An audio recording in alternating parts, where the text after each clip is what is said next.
Hi there, welcome back to the channel. This week we're going to do a couple of things. First thing we're going to do is rebuild some West Coast mirrors and reinstall them on the truck. Do a little bit of rewiring here and there.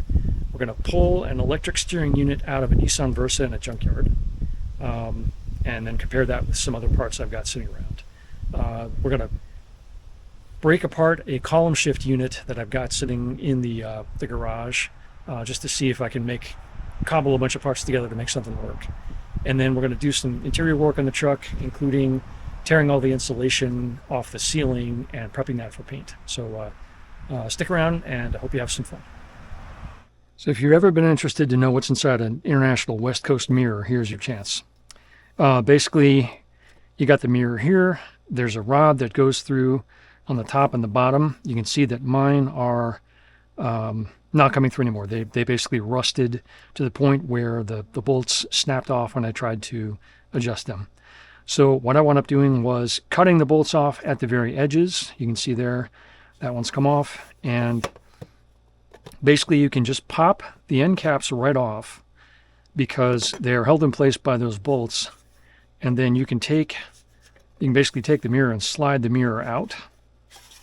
Mirror just slides out. There are two rubber gaskets here that hold the mirror in place to make sure it doesn't vibrate and smash around in here. And then the interior rod looks like this. It's basically, mine is going to be a little bit pain to get out. It's basically a rod, and there are two pieces of metal that are welded to the rod itself. They hold the inside of this thing together, and then the nuts on the outside hold the outside together. So this basically comes out, and this, because it's a steel, it's 60 years old, it's rusted all to hell. So what I have done is I've taken a rod, and I've used a die to basically thread both of these sides. You can basically just put this back in through the holes on this thing, and then just attach this back up like it normally would be. And it should pop together like that. So the new one will look like this. I'm going to weld tabs here and here when I get my welder back. Going to weld tabs there and there, and then I'll have the threaded nuts, and I'll be able to put this whole thing back together and mount it back onto my truck just like it was before with the new rod. But that's basically all it is. There's no glue, there's nothing on here. It's relatively easy once you get these rods out, the rusted rods out of the originals. So I'm probably going to do this for the other one too, and just repair both of them while I've got this one taken apart, now that I know what I'm doing.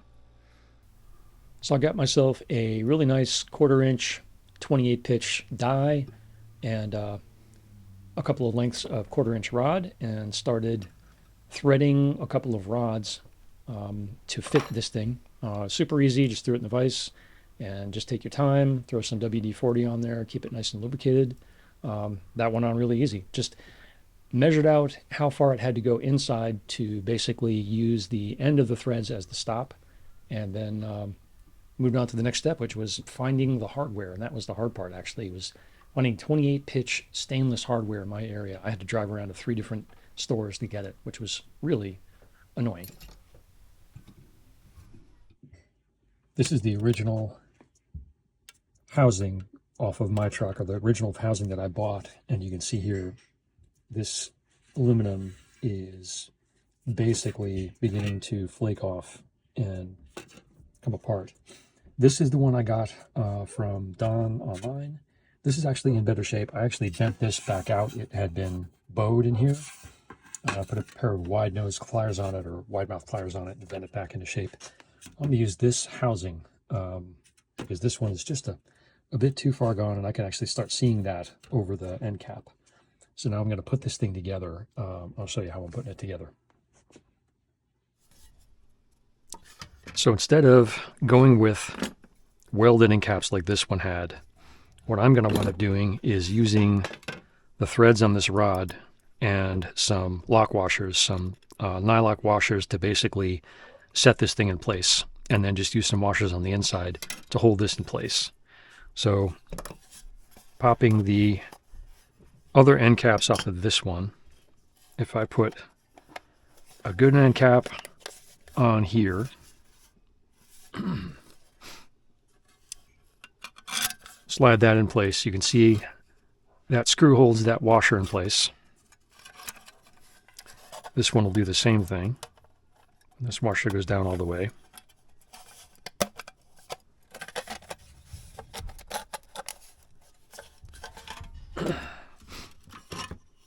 And what I've got to do now is slide these rubber, I don't want to call them gaskets, but they're like rubber holders, onto the mirror. And I'll set those into place.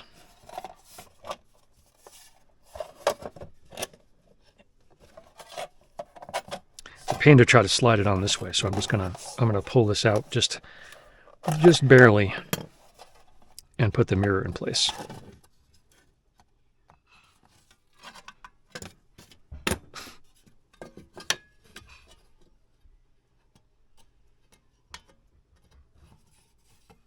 Still got a little bit of a bend to it, looks like.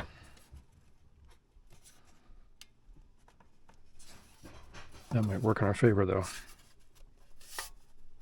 All right, so that's in place.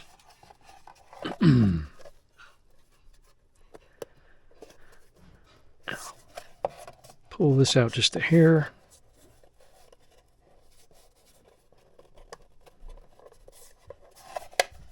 There we go. That mirror is now in place.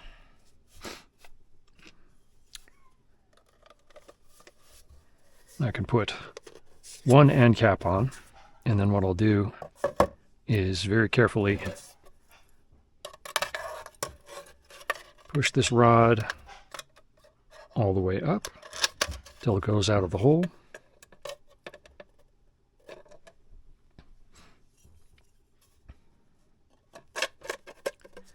Thread this one in place.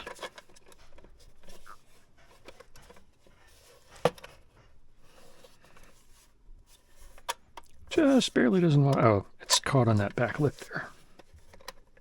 Just have to compress that just a little bit to get it on.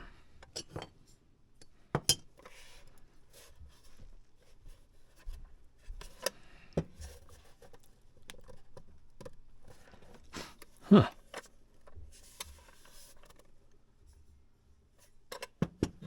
Maybe if I try it the other way. I'm going to try it on this side. Maybe if I do the bigger side, that'll be an easier way to get it on. There it goes. Okay. So pushing that in as hard as I can.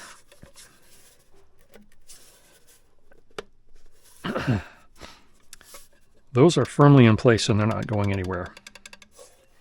So what I would do now is take a couple of my washers, put them on either side.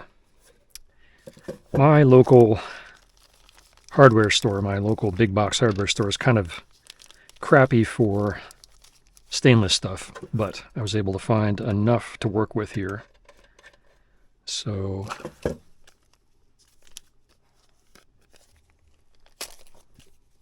going to use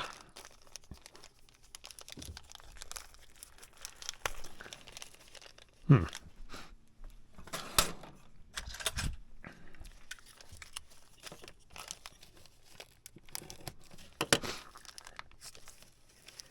not going to put lock washers on there because I've got nothing to hold on to, nothing to bite into.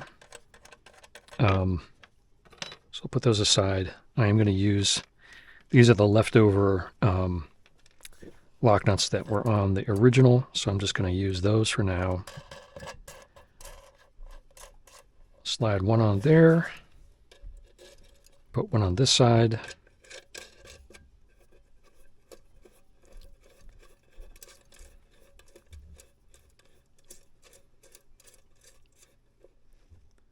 That looks pretty good. So I'll tighten these up just enough. I'm not going to go too crazy with them because I don't want to break the mirror or the housing or anything like that. That should be good. That's locked into place pretty well. So this goes here.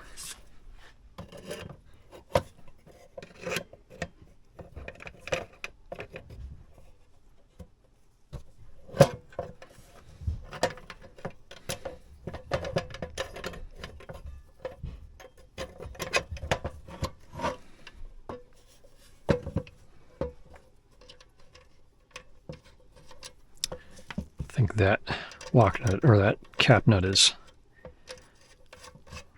needs to be rethreaded. All right, so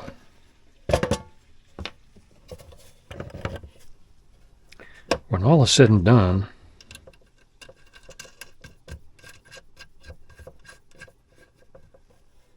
it'll look something like this. I definitely have to go out and get more stainless hardware, but that's basically how it's going to look. Now, what I'm told is that I've actually got this backwards. I have to flip this around. The thin side goes out and the thick side goes in. So let's actually do that right now while we're at it. So it's apparently supposed to look like this. If it's hung on the truck like that and you're looking doors here, it's supposed to look something like this. So I'm doing one last thing to this. I went back out to Ace, got some more hardware. I'm putting some neoprene washers on here first, and then I'm going to throw a regular washer, and then I've got these nuts. I'll put these nuts on, and that should hold it down nice and steady. Hopefully that will keep the rain from getting inside here, which was the problem before.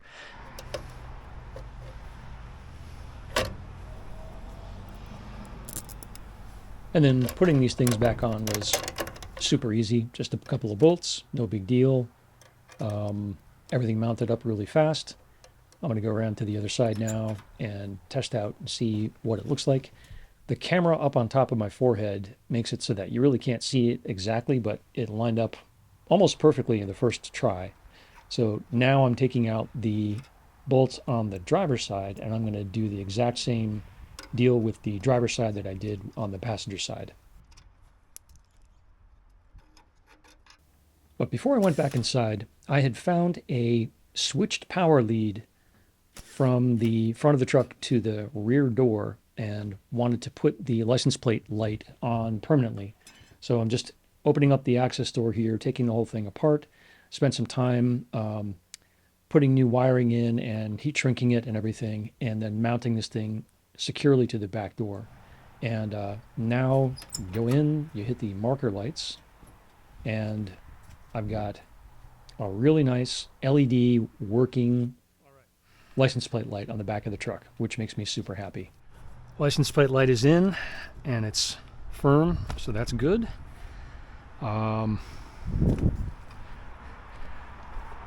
This mirror is replaced and fixed, so I'm going to go in and do the other one now and clean that up. I'm really happy with the way that turned out. This is, again, it's the beat up housing, but you know what? Kind of fits the truck, so I'm not going to complain.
So, project mirror is done. These are both in. This is looking good. That one's adjusted. And this one is in and adjusted. I'm really happy with the way these turned out. All new stainless hardware, and the interior guts are good, so these should be good for probably another 60 years. Super happy. So now what I've got to do is basically fold them both in, because I got to get the cover on this thing because it's going to rain for the first time in like 3 weeks. We're not going to get a whole lot, but I'm not going to test my new weather stripping if I don't have to. So let's get this sucker covered up and ready for the rain.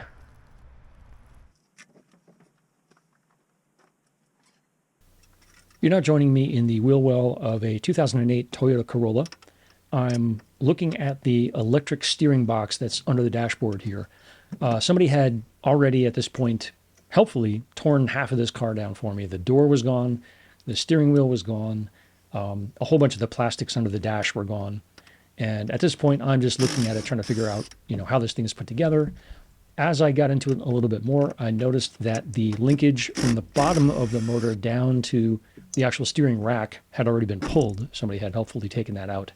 So I'm just sort of farting around with it right now, trying to figure out how this thing is put on.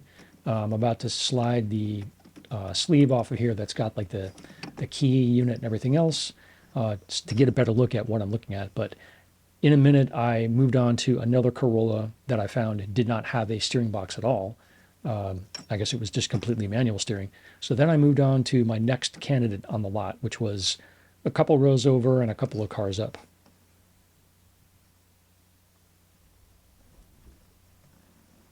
And that was this Nissan Versa. It's a red Nissan Versa. And this one was actually complete. I think I might have been the first person that got into the driver's door. It had only been on the lot for like 7 days. Nobody had gone through it. And the entire unit was intact. So I was really psyched about that. It took a while to figure out how to get the dash torn apart. All the plastics came off with a little bit of force, a whole lot of screws and nuts and things. And then actually exposing the motor itself took a bit of time. But once I got the motor exposed and the steering wheel off and all of the associated electronics disconnected, it actually went pretty quickly. There were just 2 bolts holding it to the steering column. Actually, I take that back. The ECM was the hardest thing to get off of here. The box was easy. The ECM took a little bit of time. The ECM is that little black box in the center top section of the screen. That's really important to get because that's the part that controls the motor inputs and outputs and basically defaults to failsafe. So basically, if there's no signal from the computer in the car, it'll just run the steering in a very basic fashion. It goes right, it goes left, and then it centers. And you want that when you put these in your car. You don't want it to be adaptive. You don't want the steering unit to be looking for a signal from the computer because then it does other stuff. This should be complete and is exactly what I needed. So at this point, I've got the ECM and the motor down, and all I've got to do is pull the linkage off the bottom out of that hole behind the panel or behind the pedals there. Everything is ready to go. I'm just taking a break because what I'm going to do now is spin this thing so I can get to these bolts. There's actually just 1 bolt there that needed a good mighty yank. With that, the whole thing came off and everything was free and I had what I needed. There's the linkage that goes down into the floor. This is the mess that was left behind, and here is my prize down here on the floor. This is the power steering unit. This is basically the output shaft that goes to the steering wheel, and this is the steering unit itself, and then this is the linkage that goes down to the actual steering rack, like right at the firewall. This is the ECU. It's very important to get this at the same time from everything that we've read. And then this is the actual pinout diagram from a site online that I can link to. There are 3 wires, and I'm looking for the 3rd wire, which is probably under here somewhere. There's a ground, there's the battery, and there's the ignition. And what I've got to figure out is which one is which. My pinouts are just a little bit different. So I'm going to pull this blue pin out. Now we're going to take a look at it. We're going to see if we can line these up now.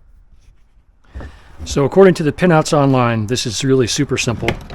It's just ground and power.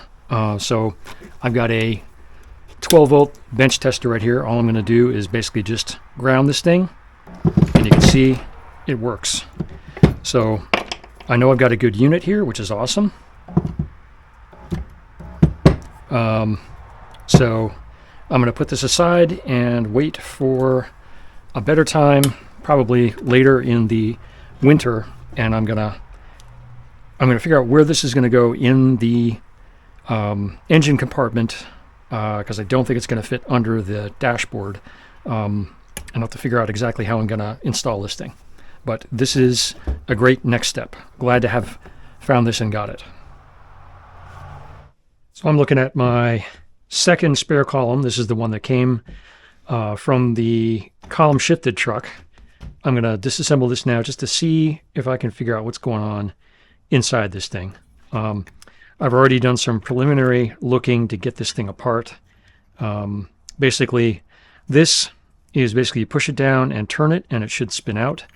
There's a plastic collar here that clips into place on these 3 notches on this retaining ring. There's a spring and a cup, so you grab the spring and the cup. I'm going to put those aside right down there. Retaining ring comes out. There should be 3 bolts. Mine has 2. This has clearly been off before, but that's fine. Bolts are easy to find. So I'll pull this stuff off. Next we got a big fat bolt. Again, that has been off before. I think, I want to say it was a 7/8. No, I got it wrong last time too. It is, come on off of there, 15/16. And that'll pop right off. Well, yours may take more work than mine did, because again, mine's already been off, and I think it was just on there finger tight, so it spun right off when I got in here the first time. So spin that bolt off, put it aside. This element should lift right off. There are several rings and washers and things down here, so you got to make sure you get them. The other thing to note is that this wheel has a pin on it, and the pin should slide in when you put this thing back on. The pin should slide into the turn signal cam here, because that's part of the turn signal cam. So you want to make sure you get that back in the right place.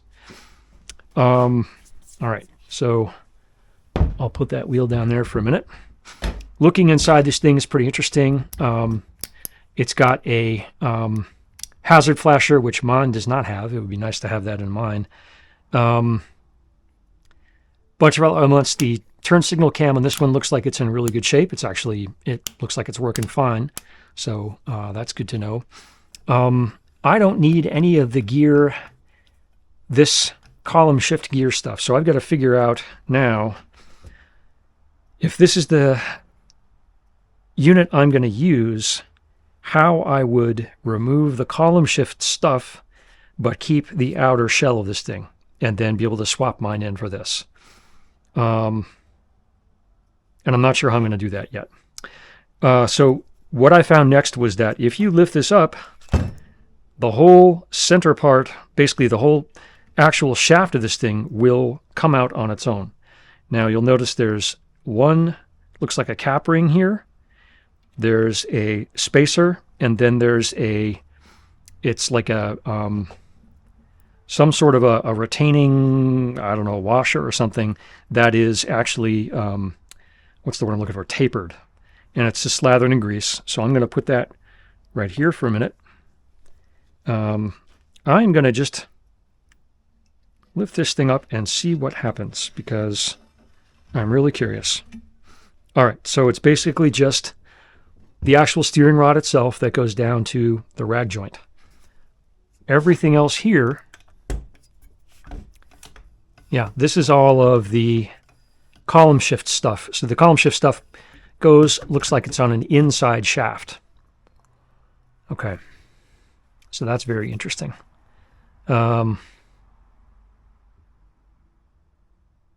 Again, I'm trying to figure out if I'm going to keep this unit and use this unit as my base, because if I lay this down and I look at it all the way down here, it's kind of funny. This power steering unit lines up almost exactly with the rag joint section of this steering shaft. I don't know, I sincerely doubt that this collar would fit here, but this collar might fit this, even though this whole thing is metric. I really wonder if this collar would slip onto this thing. I'll have to measure that out and see. Because then it would just be a matter of cutting this, slipping this collar on here, and running this power steering unit, or excuse me, this manual steering unit on my truck. It's basically just a bolt-in swap. Or if I could do the same thing with mine. Because mine is different, mine is a manually shifted, floor shifted truck. This column is one solid tube that goes all the way down to the steering unit, like the one in my other steering column. So here's my second column.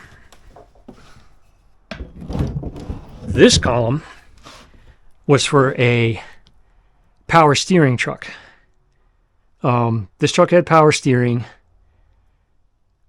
but I was not able to figure out how this shaft came apart from this.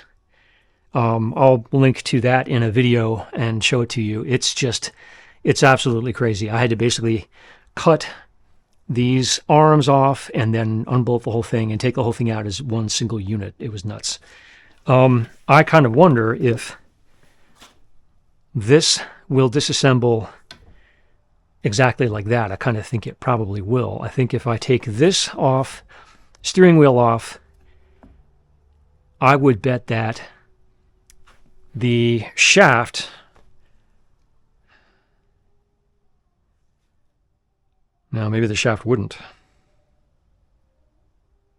I don't know. I'm going to have to try it out and see. All still a mystery. And yeah, it's kind of funny. I've got two spares for things that don't match my truck. It's kind of frustrating. I might have to actually find a third. We'll have to see. But that's what we're up against right now. This is the new power steering unit. So I got plenty of time. I'm not worried about it. I've tested it. It works. I'm going to do a whole bunch of research to figure out how I can get this thing to go in my truck. Good morning. It's a Sunday. I'm working on the truck, doing some small stuff. I had a bit of a detour yesterday. My welder's down. It's actually on its way back to Eastwood for a warranty replacement. And I've got a couple of things that I need to do. I need to weld before I can put the truck back down on the ground and put the tank back in and do a bunch of other things. So I went out to Home Depot yesterday, the only Home Depot in the area that rents welders, got a basically a wire MIG welder, brought it all the way back here, put some wire in it, and found out that it didn't work. That sucked because I had to drive all the way across Baltimore to get it. So returned that yesterday. I'm basically still held up on the welding. I'm going to try to knock a bunch of small things out today. We'll see how far I get. So we're in the back of the truck here. You can see I've drilled a couple of holes in the floor. There's two over there as well. So these are the holes that are going to go for the seat box. I've just hit all this stuff with basically rust stop. It's the IH Red rust stop. Cleaned all that up. Put a bunch of seam sealer in on the wheel wells. I've also put in weather stripping on this door. The weather stripping, as you've seen, is on the inside here, but this is the interior weather stripping, which on these back doors doesn't do much good. There's a huge gap in the door right here just by design, which is weird. But at least it will seal up the backside here, so that looks good. A lot of small, like really weird small stuff like that. The seats are out of here. The rear seat is out of here. It's actually down in my basement, and I'm going to be picking up some hog ring pliers and hog rings from my brother-in-law tomorrow, and I'm actually going to start on the seat tomorrow. But this stuff is out of here. I'll probably move this. I'm actually going to clear the whole rear bed out, I think, today, and just get it cleaned out. The other thing I want to do today is take the nylon brush and nylon brush all of this. This is all of the adhesive that came from the upholstery, that crappy upholstery that was in this thing when I bought it. I want to basically nylon brush that stuff off because it's weird and it just feels gritty and like sticky. I already did it for the wheel wells here, and I think it turned out pretty good. But I got to do the top section up there, and I actually have to do the areas over the door over here as well. So I'll clean all that stuff up. Up front here, this section is pretty much set up. I just keep hitting this with paint, but I gotta vacuum this stuff out. I'll take this stuff down today. I've just had that cleaned up, or covering the heater box. I don't want it painting the heater box. The whole knee wall here is good, so it's looking pretty good, so I can finish this section up today. The other thing I might do, if I've got a Tyvek suit, I've been thinking about this, I might start taking the insulation down off the ceiling. I'll probably start up here and work my way back. I have to basically put a fan in here and just blow it out and make sure I'm all Tyvek'd up, because this stuff I'm sure is just terrible. I'm going to do that. Then I want to clean the ceiling off and then put heat matting all the way down this thing and just cover the whole ceiling with heat matting. But I got to see what's underneath this stuff first.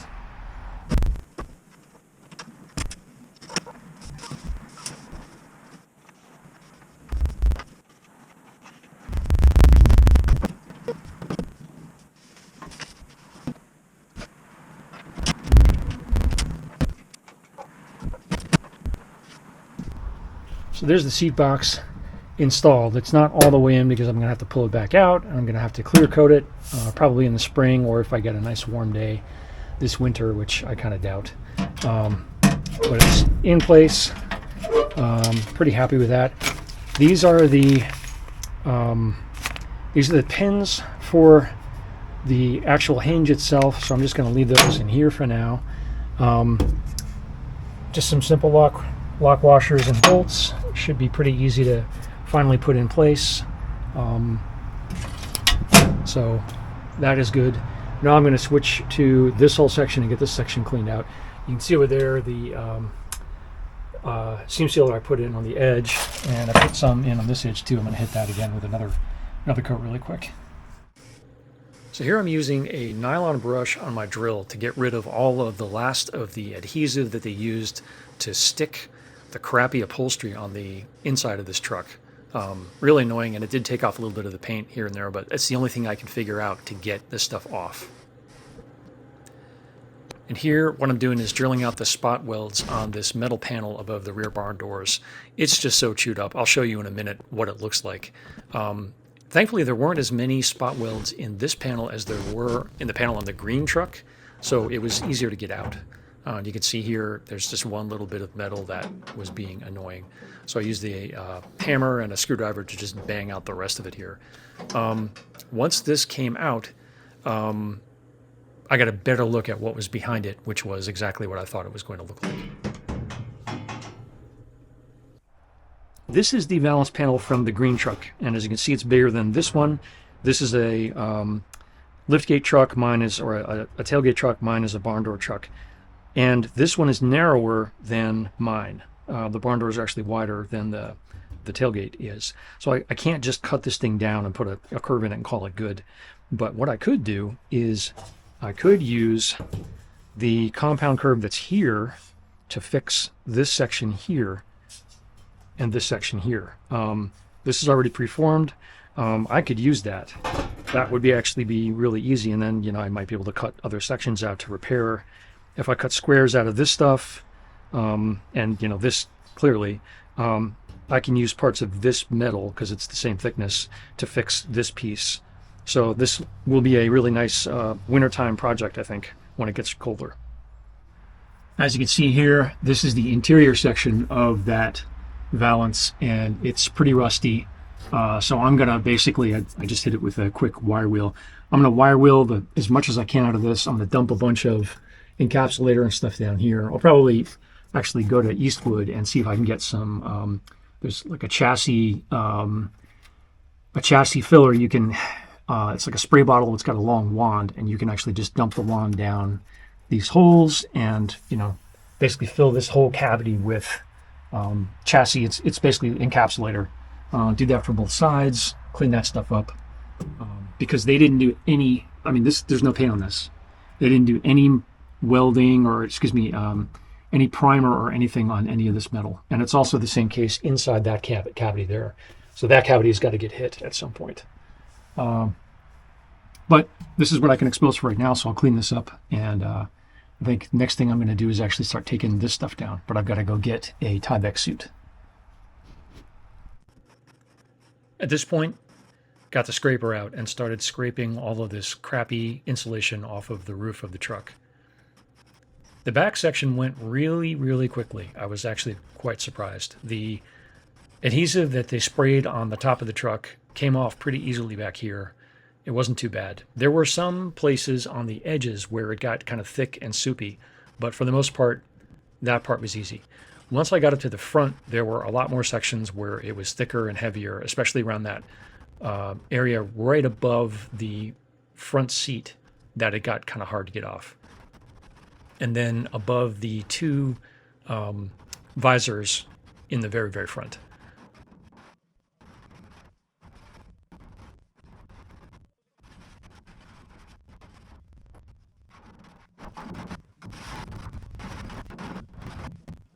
At this point, I got the wire wheel out and cleaned up that panel above the rear doors, which didn't take that long, but made a huge difference. There's a section I can't get to that I'll have to just hit with encapsulator. So here's where I'm starting to go after all of that surface rust and the leftover adhesive on the roof. The back half really didn't take that long. It was really pretty quick. Again, you can see here, it's just a little bit of adhesive, but mainly knocking back a lot of that surface rust. As I got closer to the front and on the edges, took a bit more time. There were a couple of holes that I've plugged that I just had to be careful with as I went around them.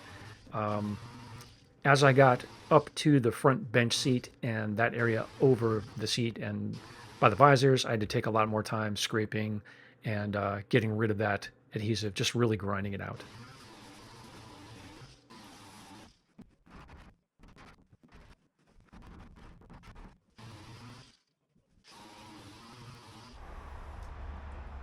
It is now, what time is it?